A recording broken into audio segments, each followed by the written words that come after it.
Sa e përket ngritjes së zërit, më lart se sa zëri prindërve, kjo nuk lejohet në asnjë rrethon. Madje edhe nëse prindi është jo musliman. Dhe mos e thuaj aty në uf, dhe mos i fal aty me fjalë vrajda. Mos i fal vrajt. E vrajt është me i lëndu me zë të madh, me zë të rand, me çka do që ata lëndohen.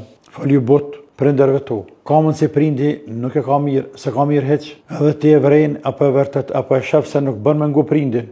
Mirë, por mos e bërtet, mos e ngrit zërin. Fali me të but, ose hesht krejt edhe prap grahit anës ti. Të shef se në atë moment apo në atë veprim nuk ja vlen me ngu prindin. Por edhe me kundërshtu nuk kryen punë, vetëm sa tensionohet situata, andaj të hesht, largohesh edhe anëza. Por zërin mos e ngrit dhe prindit, sepse ke hak ndaj tij. Allahu ta ka bërë farz. وقضى ربك ألا تعبدوا إلا إياه وبالوالدين إحسانا. Allahu ka bërë farz, ka sjell urdhër që mos të adhuroni askënd pas lartë madhërisë së tij dhe ndaj prindërve të silleni mirë.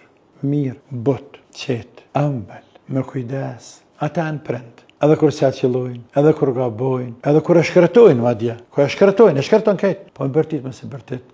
Zër ma shumë sa prindi, mos e ngrit.